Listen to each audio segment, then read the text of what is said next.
Olá, paz do Senhor Jesus, eu me chamo Daniel, pela graça de Deus sou dirigente de congregação da Assembleia de Deus em São Luís do Maranhão. Eu gostaria de hoje convidar você para que nós estudemos a lição de número 8 do nosso terceiro trimestre de 2020. Mas antes disso, eu quero te convidar também a se inscrever neste canal, porque eu estou todas as semanas trazendo uma nova aula de nossa EBD, já tenho outros projetos de aulas para esse canal, então se inscreva porque vem muito conteúdo bom pela frente. Deixe o seu like neste vídeo caso você goste desta aula e compartilhe esta aula com outras pessoas. Agora vamos começar a nossa aula. Chegamos à lição de número 8 e eu gostaria de trazer a você subsídios para auxiliá-lo em sua tarefa de ensinar a sua classe, caso você seja um professor, um superintendente da escola bíblica, ou quero auxiliá-lo caso você seja aluno a compreender melhor esta lição. O tema da lição de hoje traz o seguinte: as causas da desunião devem ser eliminadas. O nosso texto áureo está no Salmo 133, versículo 1, um texto muito conhecido. Ó, quão bom e quão suave é que os irmãos vivam em união. A verdade prática desta lição diz o seguinte: a união é uma força indispensável para a igreja.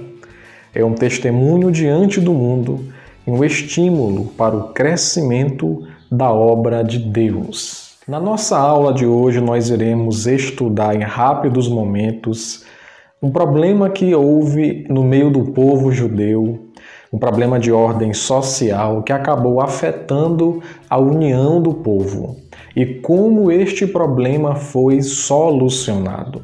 Começando com o nosso primeiro tópico, o tópico 1, traz o seguinte: a união caracterizava os judeus libertos do cativeiro. Nós encontramos neste primeiro tópico 3 subtópicos. Tratando do primeiro, o primeiro diz o seguinte: qual era a base desta união? E a nossa lição aqui traz pelo menos 2 bases para a união que existia no povo judeu que havia saído do exílio babilônico e regressado para a sua terra natal.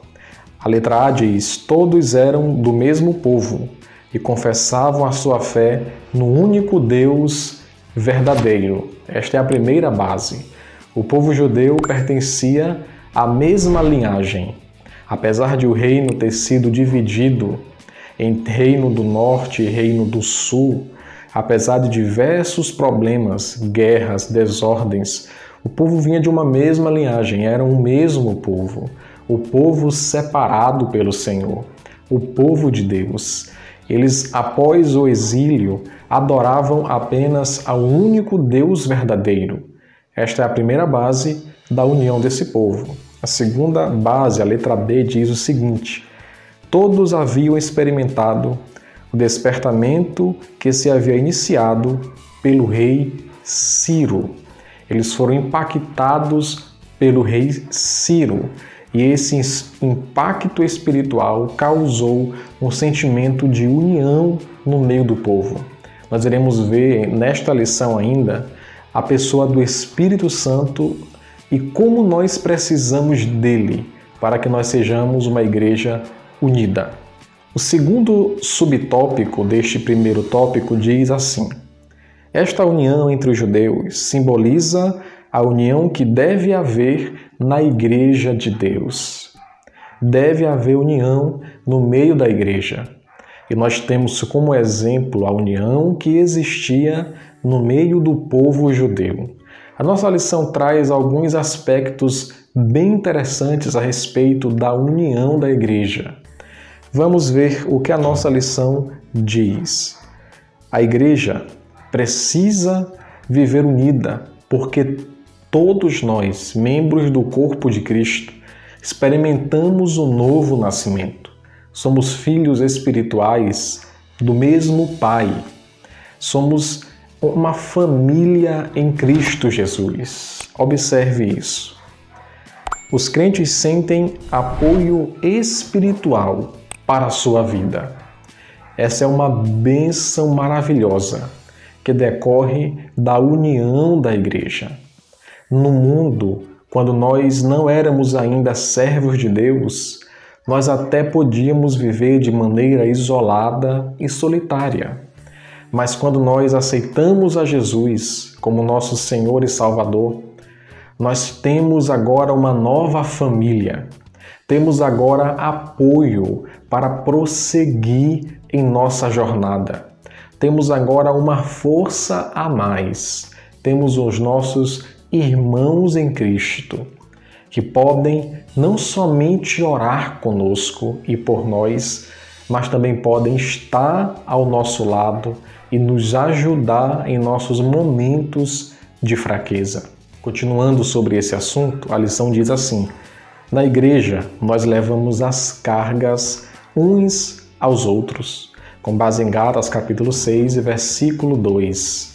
Isso quer dizer que nós dividimos os pesos entre os irmãos, dividimos as dificuldades, compartilhamos uns com os outros, de maneira que todos nós sejamos abençoados e fortalecidos pelo poder do Senhor. Ainda a letra C diz: a união nos faz fortes. A lição fala do rebanho, assim como fala de uma pedra. Uma ovelha sozinha facilmente é devorada. Uma pedra atirada, solitária, não consegue trazer edificação. De forma semelhante, nós, crentes em Jesus, não podemos viver uma vida solitária.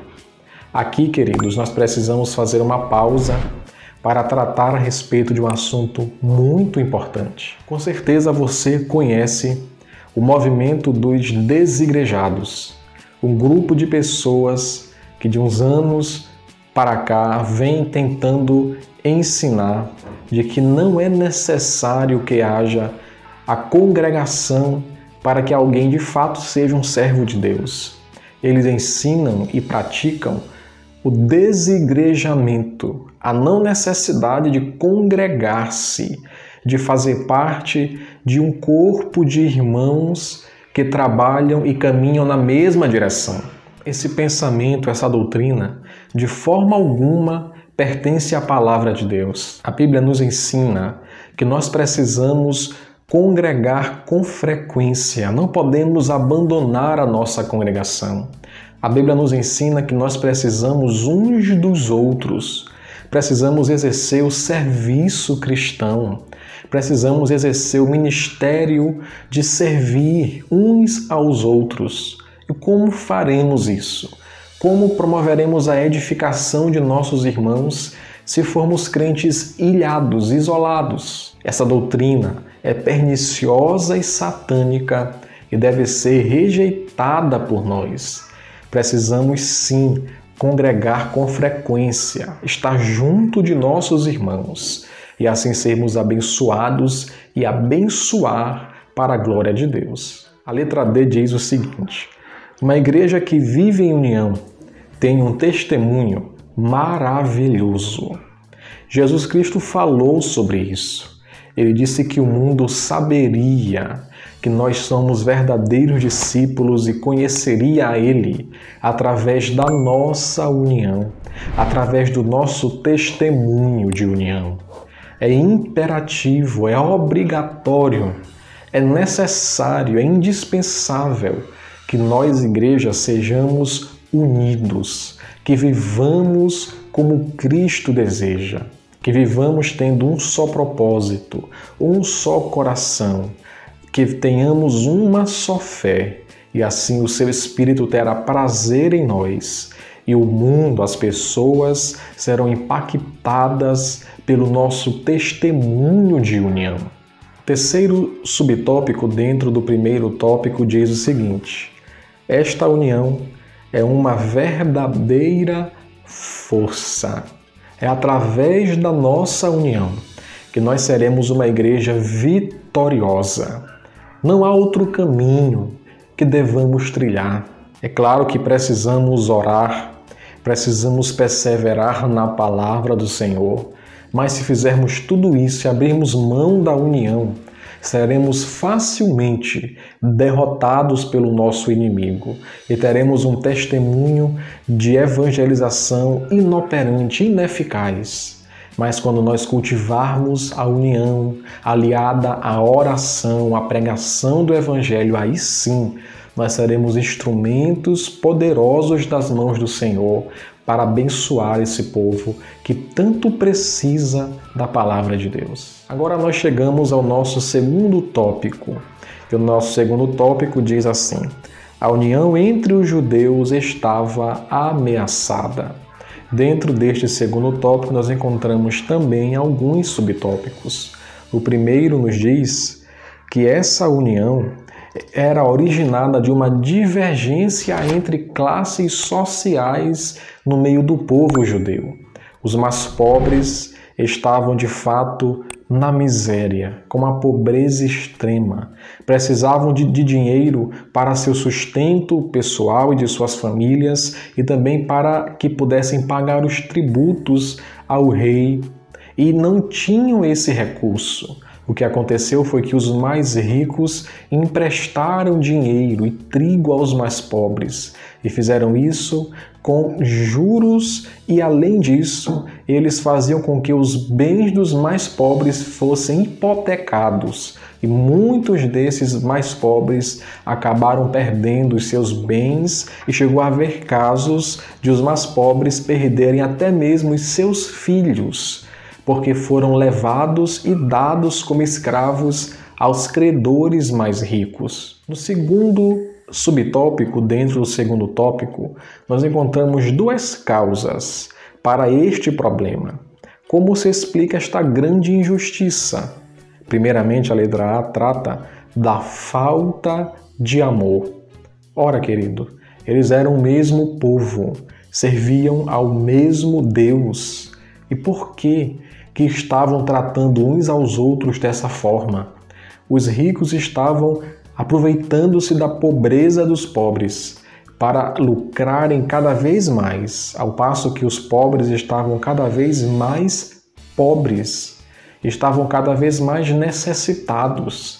Isso é uma marca, um sinal da falta de amor. Que Deus dê amor aos nossos corações. A igreja precisa verdadeiramente amar uns aos outros. Quando nós observarmos alguém ao nosso redor, próximo a nós, que precisa de amparo, que precisa de ajuda, é nosso dever acolher, é nosso dever ajudar, é nosso dever dar sem esperar receber em troca. É nosso dever amar a pessoa como Cristo deseja que nós amemos. Lembremos que Deus não se agrada de usura. Não se agrada que nós emprestemos esperando receber mais em troco. Não se agrada dessa prática, mas Ele se agrada de um coração voluntário, de um coração cheio de amor para com o seu semelhante. Este é o segundo grande mandamento dito pelo Senhor Jesus em Mateus capítulo 22. Primeiro é amar a Deus acima de todas as coisas, com todo o coração, alma, forças e entendimento. E o segundo grande mandamento é amar ao próximo como a si mesmo. Deus assim nos ajude a exercer o amor. A letra B continua falando das causas para esta ameaça, como se explica esta ameaça. E a letra B diz que a dureza contra seus irmãos também foi um fator importante que gerou esta injustiça social. Os ricos estavam endurecidos contra a situação de seus próprios irmãos. Isso significa a falta de sensibilidade. E hoje nós sofremos, infelizmente, do mesmo problema. O amor deve nos fazer ser sensíveis para com a necessidade do nosso próximo. Não podemos vê-lo sofrer, vê-lo necessitar, vê-lo padecer e desejar que tenham e orar para que tenham sem que façamos algo. Precisamos ser sensíveis para com a necessidade do nosso próximo. O terceiro tópico agora vai nos mostrar como Neemias resolveu este problema. O terceiro tópico diz assim: Neemias solucionou o problema. Nós encontramos aqui 3 subtópicos. O primeiro diz: Neemias convocou um grande ajuntamento. Ele convocou uma reunião com todo o povo. E nesta reunião, ele confrontou esta atitude errônea. Lançou em face que estava errada essa forma de agir. Veja o que a lição diz. Reuniu o povo e lembrou a todos que os irmãos mais pobres estavam sendo literalmente escravizados. Confrontou-os com sua injustiça, perguntando-lhes: vender-se-iam a nós? Então se calaram e não acharam o que responder. Que atitude louvável vinda de um líder! Ele teve sabedoria para tratar a situação com esse povo. O segundo subtópico diz o seguinte: Neemias fez uma proposta conciliadora. E a Bíblia mostra-nos que o próprio Neemias havia também emprestado a juros dinheiro e trigo, mas a proposta que ele fez foi que eles não recebessem estes juros. Ele fez uma proposta conciliadora. E agora ele estava propondo que eles não mais recebessem esses juros, para que os mais pobres tivessem condições de voltarem a viver de forma digna, e assim o nome do Senhor, do Deus de Israel, fosse glorificado. Terceiro subtópico dentro do nosso terceiro tópico diz: a proposta de Neemias foi acatada. A lição cita o versículo 12 do capítulo 5 de Neemias: restituir-lhe-emos e nada procuraremos deles. Faremos assim como dizes. Foi a resposta do povo. O povo prontamente atendeu o seu líder, atendeu Neemias, e ali aquele problema foi resolvido. A injustiça social estava sendo arrancada pela raiz. Neemias fez com que o povo se comprometesse, jurasse, como diz a Bíblia, como diz a lição, diante dos sacerdotes, de que eles fariam assim, e de fato fizeram para a glória de Deus. Nosso quarto tópico trata de algo bem importante. Veja o que diz: a paz voltou a reinar entre os judeus. Nós temos nesse quarto tópico 2 subtópicos. O primeiro diz: surgindo um problema entre os irmãos, deve logo ser tratado com muita diligência. Neemias soube tratar este problema e conseguiu solucioná-lo para a glória do Senhor. É assim que devem agir os líderes do povo de Deus. Precisamos estar atentos às situações que estão acontecendo em nossas igrejas e precisamos agir de maneira rápida. Não podemos ser desinteressados ou preguiçosos, mas precisamos estar atentos para que possamos ajudar o povo de Deus, solucionando aquilo que estiver ao nosso alcance, para que o povo tenha saúde física, emocional, espiritual e para que o nome do Senhor seja glorificado. Olha que frase interessante que a lição diz: quando um líder do povo for ignorante, desinteressado ou negligente, o resultado poderá vir a ser uma contaminação grave. Que sejamos líderes íntegros, que sejamos líderes que se preocupem e se posicionem diante dos problemas recorrentes em nossas igrejas.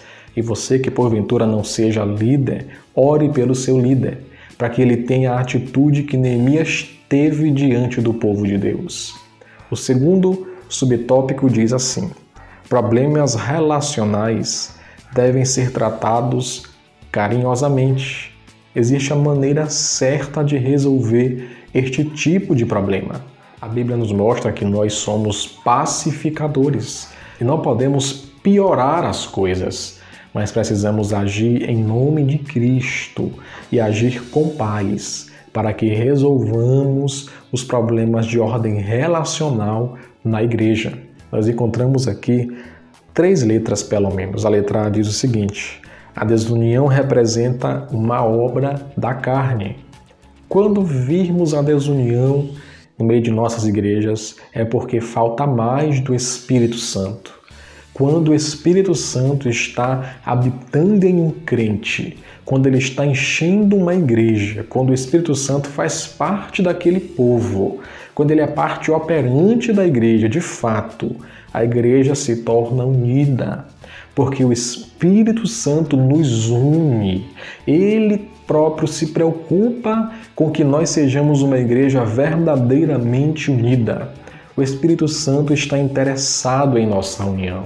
Ele está interessado porque ele sabe que nós, Igreja Unidos, somos um potencial nas mãos do Senhor. Agora, o diabo, nosso inimigo, está interessado em nossa desunião, porque ele sabe que nós unidos somos uma ameaça para o reino das trevas. Então, sejamos unidos, façamos a obra de Deus, peguemos as mãos uns dos outros e lutemos contra o mal, em nome de Jesus. A letra B diz que a desunião destrói a comunhão e o amor entre os irmãos, coisa tão preciosa na igreja. Que lástima é uma igreja que vive desunida. Esta é uma igreja fraca, é uma igreja sem poder evangelístico, é uma igreja sem sinais e milagres, é uma igreja que não produz frutos. Que não sejamos assim, sejamos um povo unido na presença de Deus. E a letra C, finalmente devemos cultivar nosso testemunho diante do mundo. Devemos cultivar isto, perseverar nessa união. Quando problemas surgirem, devemos tratá-los da melhor maneira, tratá-los da maneira correta e assim sermos um povo unido. Eu quero pedir que você se inscreva neste canal, compartilhe este vídeo com outras pessoas, utilize o campo dos comentários aqui abaixo para expor a sua opinião. E assim nos veremos na próxima aula, querendo Deus. Até lá!